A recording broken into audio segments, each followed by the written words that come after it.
आज मैं आपसे कुछ महत्वपूर्ण विचार के बारे में बात करना चाहता हूं जो आपके जीवन को बदल सकते हैं। हम सभी इस दुनिया में किसी न किसी लक्ष्य के साथ आए हैं और हमारी सफलता उन लक्ष्यों को प्राप्त करने पर निर्भर करती है।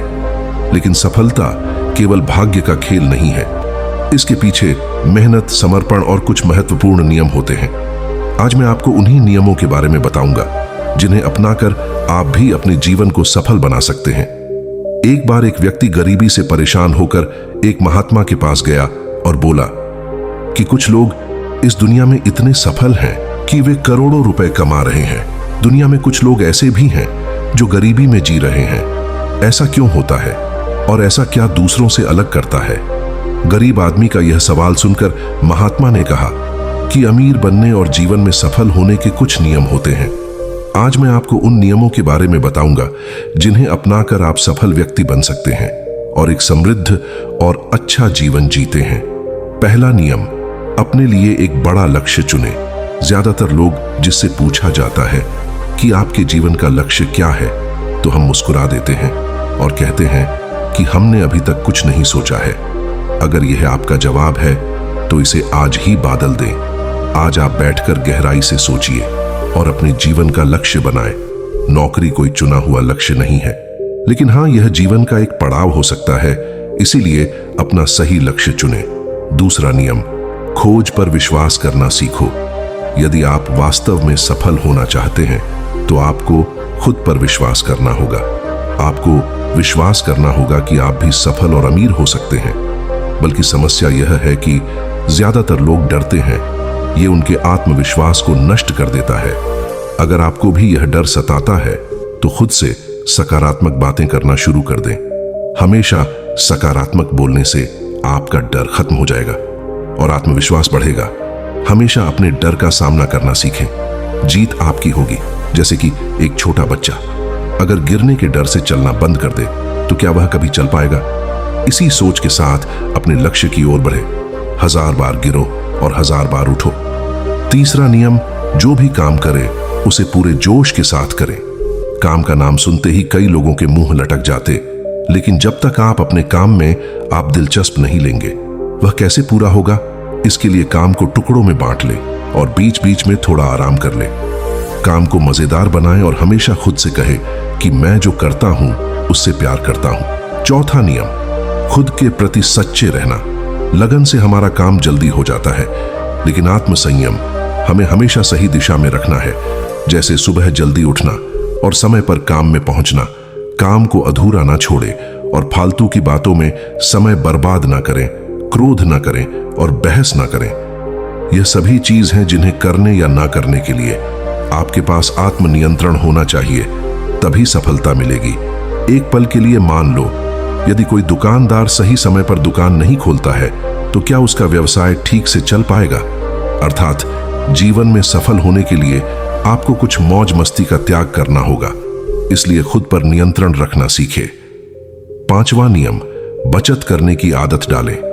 बहुत से लोग थोड़ा पैसा नहीं कमाते हैं, हर महंगी और दिखावटी चीज खरीदना शुरू कर देते हैं। अपनी सोच और दिखावे के चक्कर में वह ऐसी चीज खरीदने जाते हैं जिससे उसका खर्चा बांट जाए, जैसे महंगा घर बनवाना, महंगे आभूषण आदि। इसलिए वे कभी बचत नहीं करते और हमेशा गरीबी में रहते हैं। असल में एक व्यक्ति को अपनी कमाई का 10% बचाना चाहिए। हाँ दोस्तों, आप पैसे बचाकर और उसे सही जगह निवेश करके अमीर बन सकते हैं। छठा नियम, एक नेता की तरह सोचना सीखें। केवल वे जो सोचते हैं एक नेता की तरह सफल होते हैं। एक नेता की तरह काम करने के लिए ये काम करें। आप अपने लक्ष्य को कैसे प्राप्त करेंगे इसकी पूरी योजना बनाएं। फिर उन लक्ष्य को हासिल करने के लिए जरूरी चीज करना शुरू करें। नेता और आम आदमी में यही फर्क है। 2-3 बार असफलता मिलने के बाद आम आदमी के होश उड़ जाते हैं और दूसरी तरफ कोई नेता कितनी बार भी असफल हो जाए लेकिन वह हार नहीं मानता और अपना प्रयास जारी रखता है। एक सच्चा नेता कभी रुकता नहीं है और साहस के साथ आगे बढ़ता रहता है। 8वां नियम, हमेशा और अधिक करने का प्रयास करें। यह व्यक्ति के व्यवसाय या नौकरी में शीघ्र सफलता अपनाने की आदत है। जितना आपको जितने के लिए भुगतान किया जाता है उससे अधिक करने का प्रयास करें। शुरुआत में पैसा कमाने के लिए नहीं, बल्कि सीखने के लिए काम करें। मान लीजिए आप एक व्यवसाय शुरू करना चाहते हैं और शुरुआत में आप एक समाज व्यापारी के यहाँ काम करना शुरू करते हैं। इसलिए वहां ऐसा काम ना करें कि लगे कि आपके पास पैसा कमाने आए हैं। जितना कहा जाए उससे थोड़ा ज्यादा करें और हो सके तो दूसरे लोगों की भी मदद करें। लोग आपको पसंद करेंगे और आप भीड़ से अलग नजर आएंगे।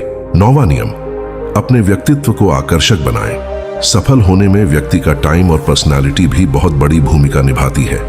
इसीलिए अपनी पर्सनालिटी को अच्छा बनाएं। इसके लिए शुरुआत कपड़ों से करें। यह जरूरी नहीं है कि कपड़े महंगे हों, लेकिन साफ और अच्छे हो। साथ ही अपने शरीर को साफ रखें। पैर के नाखून से लेकर बालों तक साफ रखें। लेकिन ध्यान रहे, शारीरिक सुंदरता से ज्यादा आंतरिक सुंदरता मायने रखती है। इसलिए अपने चेहरे पर हमेशा मुस्कान बनाए रखें। लोगों से कॉन्फिडेंस से मिले, उनसे सहानुभूति रखें और उनकी मदद करें। इससे आपके व्यक्तित्व में 4 चांद लगेंगे और आपके दोस्तों की संख्या भी बढ़ेगी और आपके अन्य लोगों के साथ संबंध मजबूत होंगे, जो सफलता के लिए आवश्यक है। 10वां नियम, लोगों की बुराई पर ज्यादा ध्यान ना दें। आप चाहे कुछ भी कर ले, आपके आसपास हमेशा कुछ ऐसे लोग होंगे जो हमेशा दोष निकलते रहेंगे। ये बुराई ही करेंगे। इसलिए ऐसे लोगों की बातों पर ध्यान ना दें और उनसे बहस करके अपना समय और ऊर्जा बर्बाद ना करें, क्योंकि अगर आप उनसे उलझते रहे तो धीरे धीरे आप उनके जैसे हो जाएंगे। 11वां नियम, अपने दिमाग को लक्ष्य पर लगाना सीखो।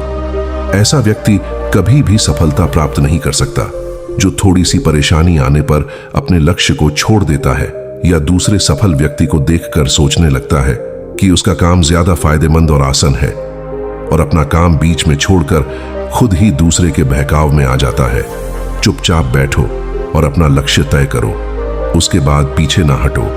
चाहे कितनी भी मुश्किल हो, उससे अपने के लिए हम निश्चित रूप से सुखद लक्ष्य को प्राप्त करने के तरीके को बदल सकते हैं। लेकिन लक्ष्य होना चाहिए। इन सभी नियमों को ना समझ करोड़ों लोग असफल हो जाते हैं और जीवन में कुछ नहीं कर सकते हैं, क्योंकि वह अपने भीतर नहीं था। ये मत सोचो कि वे भी सफल हो सकते हैं। साथ ही जीवन भर माता पिता पर स्थितियां और भाग्य को दोष देते रहते हैं। कभी भी अपने अंदर जाकर अपनी कमियों को देखने की कोशिश ना करें। इसलिए आलस्य को त्यागे और काम जाए। यकीन मानिए, आप भी सफल हो सकते हैं और अमीर बन सकते हैं। इसमें समय भी लग सकता है, लेकिन यदि आप दृढ़ रहे तो एक दिन सफलता आपके कदम अवश्य चूमेगी। इस प्रकार उस व्यक्ति को अपने सवालों का जवाब भी मिल गया। उसने महात्मा को धन्यवाद दिया और चला गया। दोस्तों, मुझे उम्मीद है कि आपको इस कहानी से बहुत कुछ सीखने को मिला होगा।